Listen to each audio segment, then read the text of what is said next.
ពេលដែលភ្លើងសញ្ញាបំពាក់ខ្សែក្រវ៉ាត់សុវត្ថិភាពត្រូវបានបំភ្លឺឡើងលោកអ្នកតម្រូវឲ្យបំពាក់ខ្សែក្រវ៉ាត់សុវត្ថិភាពដើម្បីភ្ជាប់ខ្សែក្រវ៉ាត់សុវត្ថិភាពសូមធ្វើការសូកបន្ទះដៃចូលក្បាលខ្សែក្រវ៉ាត់ដោយទិញផ្នែកខាងចុងនៃខ្សែដើម្បីរឹតបន្តឹងដើម្បីដោះកលិចខ្សែក្រវ៉ាត់សូមលើកបន្ទះកន្លឹងឡើងហើយទិញខ្សែក្រវ៉ាត់ចេញ Simple.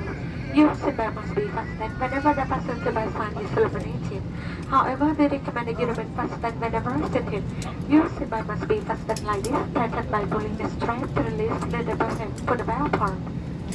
អាវពោងសុវត្ថិភាពក្នុងករណីមានគ្រោះអាសន្នយន្តហោះចុះចតនៅលើទឹកយន្តហោះរបស់យើងខ្ញុំមានបំពាក់នៅអាវពោងសុវត្ថិភាពសម្រាប់អ្នកដំណើរ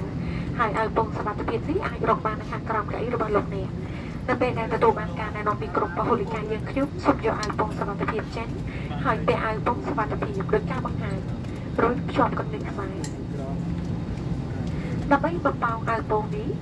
សូមទាញកន្ត្រាក់បន្ទះពណ៌ក្រហមចុះរហូតដល់អាវពោងសុវត្ថិភាពត្រូវបានបំផាឡើងអាវពោងសុវត្ថិភាពនេះមានការភ្ជាប់ជាមួយនឹងកញ្ចែហើយនឹងភ្លើងដើម្បីផ្ដល់ជាសញ្ញាដល់អ្នកដទៃប្រសិនបើអាវពោងសុវត្ថិភាពមិនបំផាឬត្រូវការខ្យល់បន្ថែមសូមធ្វើបំពុះពណ៌ក្រហមនេះសូមមេត្តាបំផាអាវពោងសុវត្ថិភាពរបស់លោកអ្នកនៅច្រកចេញ Live vest. In the event of an emergency landing on water, the aircraft is equipped with the live vest for each passenger.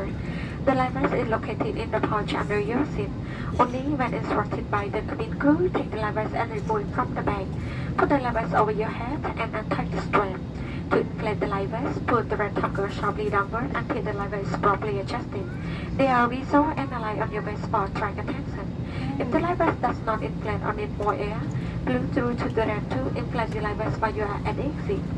ម៉ាស់អុកស៊ីហ្សែនប្រសិនបើសម្ពាធខ្យល់នៅក្នុងយន្តហោះធ្លាក់ចុះម៉ាស់អុកស៊ីហ្សែននឹងបង្ហាញឡើងដោយស្វ័យប្រវត្តិពីលើកៅអីនៅក្នុងបន្ទប់ទឹកសូមទាញម៉ាស់អុកស៊ីហ្សែនមកពាក់លើច្រមុះនឹងនោះរួចទាញខ្សែយឺតពាក់ទៅខាងក្រៅនៃក្បាលនឹងដកដង្ហើមតាមធម្មតារួចមេត្តាបំពាក់ខ្សែក្រវ៉ាត់សុវត្ថិភាព Oxygen mask. If cabin present drop oxygen must be automatically emitted from the unit by your seat. So this happens, remove your face mask and firmly hold the nearest oxygen mask over you and place it over your nose and mouth. Secure the elastic band around your head, grip normally, fasten the band and link bag. Parents secure the mouth first before assisting their children. ច្រកគ្រួសារច្រកគ្រួសារមានចំនួន8ពីនៅផ្នែកខាងមុខ4នៅចំកណ្ដាលនិងពីទៀតនៅផ្នែកខាងក្រោយនៃយន្តហោះគ្រប់ច្រកគ្រួសារទាំងអស់ត្រូវបានសម្គាល់ដោយភ្លើងសញ្ញា exit ពណ៌បៃតងក្នុងករណីមានគ្រោះអាសន្នសូមកត់សម្គាល់នៅច្រកចេញទាំងដោយស្ថិតនៅចន្លោះនេះបំផុតប្រសិនបើពន្លឺភ្លើងនៅក្នុងយន្តហោះចុះខ្សោយពន្លឺខ្សែបន្តដើរនឹងនាំលោកអ្នកទៅកាន់ច្រកដែលនៅចន្លោះនេះបំផុត Emergency exit there are 8 emergency exit to the front, for the middle, and to the rear of the cabin. All emergency exits are clearly marked with the green exit sign.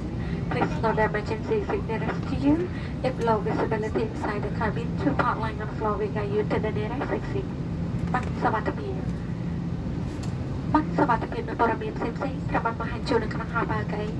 សូមមេត្តាសិក្សាឲ្យបានលម្អិតសូមមេត្តារក្សាទុកនៅកន្លែងដើមសម្រាប់ការប្រើប្រាស់បន្ទាប់ Safety card. The safety Samsung card is to be found in the pocket in front of you. Study it carefully and then please return to place for further use. នេះជាការបង្ហាញជូនអំពីគោលការណ៍សុវត្ថិភាពសូមថ្លែងអំណរគុណនៅការយកចិត្តទុកដាក់របស់លោកអ្នក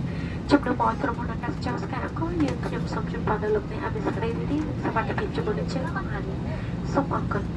This was our safety briefing. Thank you for your attention. On behalf of Sky Encore Airlines, we wish you an uncomfortable flight. Thank you.